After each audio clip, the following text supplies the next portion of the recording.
Bonjour à toutes et à tous, je suis de retour pour une nouvelle vidéo. Alors je sais que la première vidéo a fait beaucoup de bruit et je reviens donc pour faire suite à cette vidéo. Alors comme une série américaine palpitante, j'ai commencé par la fin. J'ai commencé par la fin et aujourd'hui je vais revenir au début de l'histoire en vous racontant quelque chose qui m'est arrivé. Alors, j'étais à Mayotte, une super île à côté de la Réunion. J'étais en train de regarder le paysage, un paysage vraiment magnifique. Il y avait un coucher de soleil, des couleurs hyper harmonieuses, le ciel qui se reflétait sur l'eau, les arbres, c'était vraiment magnifique. Et j'étais là en train de contempler cette magnifique nature et j'essayais de me mettre dans la tête de quelqu'un qui explique le monde qui nous entoure et la nature particulièrement par le hasard. Et je regardais cette nature et je me disais, bon, tout ça, cette beauté est issue du hasard en fait. Je me mettais dans la peau d'un peintre qui avait toutes ses peintures, son tableau comme ça, et je me disais, bon, si cette beauté est le fruit du hasard, quelle est la probabilité de chance que je prenne toutes ces peintures, que je les jette au hasard sur le tableau pour que ça fasse une œuvre aussi belle. Mathématiquement parlant, je me suis dit que la probabilité était infime. Il y en a aussi qui disent que les choses se créent toutes seules. Bon ben, pourquoi pas, hein? Les choses se créent toutes seules. Si je vous dis que l'écran sur lequel vous êtes en train de me voir a été créé tout seul, vous allez me dire, c'est complètement idiot, c'est improbable et impossible. Ouais.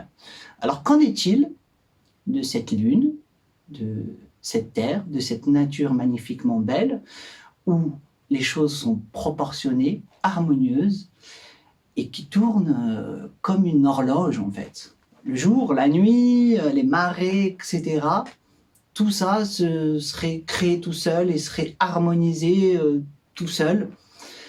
Ben, les choses, selon moi en tout cas, ne se créent pas tout seul.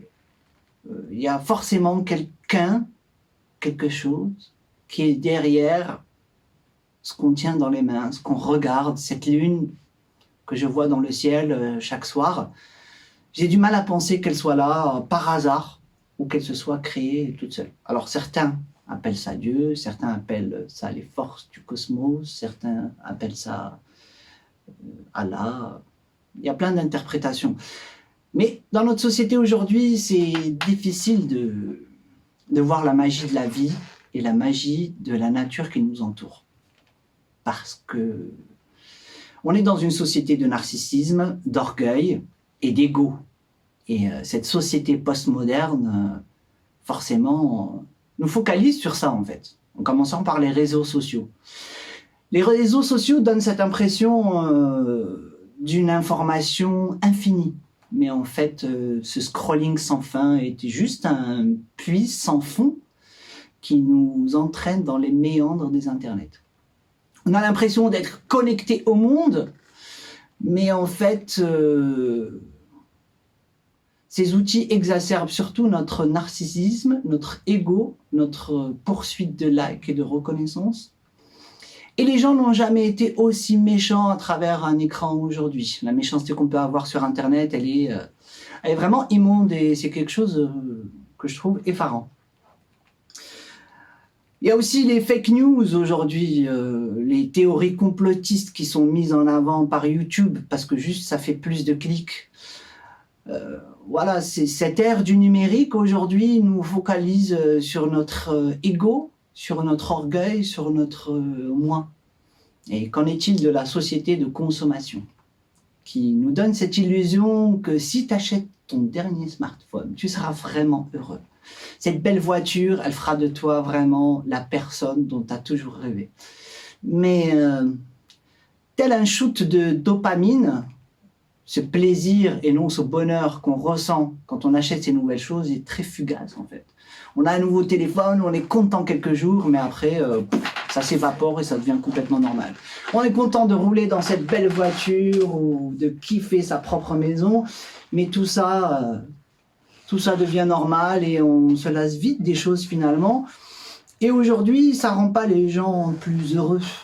Alors, dans cette société postmoderne aussi, ce qui a son importance, c'est la science. Alors, personnellement, moi, je suis un scientifique, j'adore apprendre des choses. Tous les jours, j'aime apprendre comment fonctionnent les choses.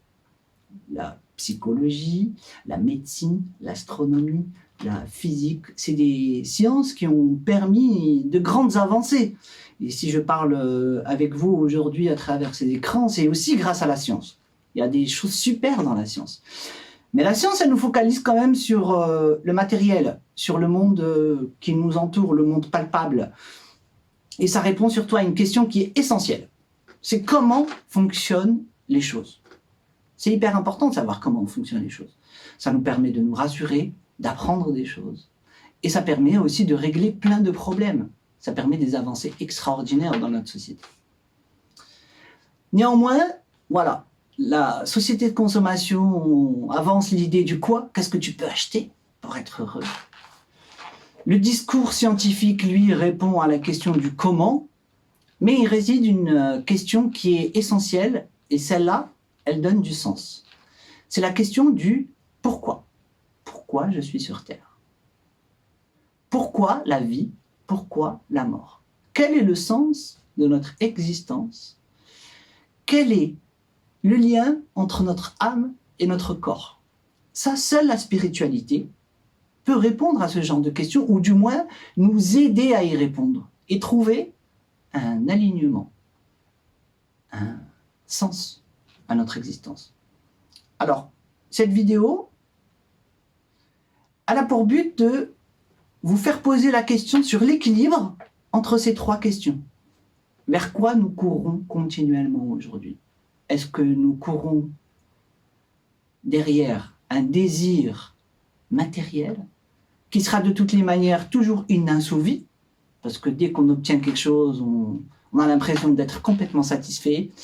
Mais il y a un pop-up qui sort et qui te dit « Regarde, tu as besoin de ça aussi pour être heureux. » Tu fais « Ah ouais, c'est vrai, j'ai vachement besoin de ça. » La question du comment qui permet d'expliquer notre monde et de ne pas rester dans les méandres de l'inconnu et de pouvoir régler des problèmes vitaux aussi et de faire avancer notre société.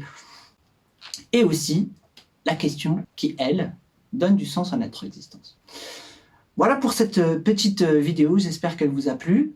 Je partage simplement ma vision des choses. Je vous souhaite tout le bien du monde. N'hésitez pas à venir en privé pour me poser des questions. Je prends le temps vraiment de répondre à toutes les personnes qui viennent avec sincérité et curiosité.